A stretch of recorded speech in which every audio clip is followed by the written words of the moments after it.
আসসালামু আলাইকুম। সবাইকে রমজানুল মুবারক। আমাদের দেশে 2 কোটি মানুষ কোনো না কোনোভাবে কিডনি রোগে আক্রান্ত। রোজায় কিডনি রোগীর রোজা রাখা বেশ চ্যালেঞ্জিং হয়ে যায়।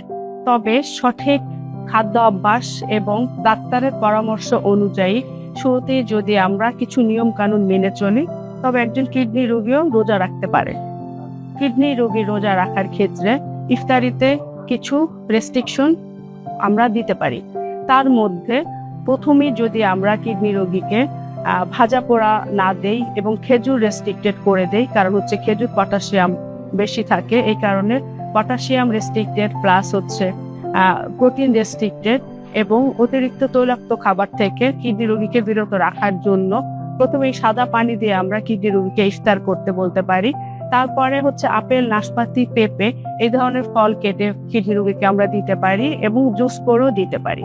তবে কিডনি রোগীর জন্য 1 পিস ডিম, 1 পিস মাছ এবং 1 পিস মাংস সারা দিনের বরাদ্দকৃত প্রোটিন হিসেবে আমরা কিডনি রোগীকে দিয়ে দিতে পারি।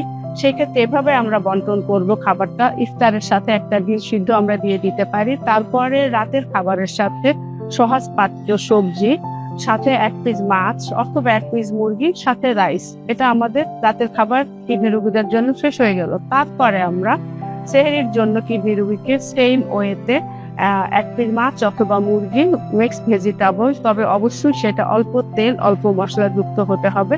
এইভাবে যদি আমরা কিডনি রোগীকে ইফতার, সেহরি এবং রাতের খাবারটা মেনটেন করে দিতে পারি, তাহলে একজন কিডনি রোগীও সুস্থভাবে রোজা রাখতে সক্ষম হতে পারে। ধন্যবাদ সবাইকে।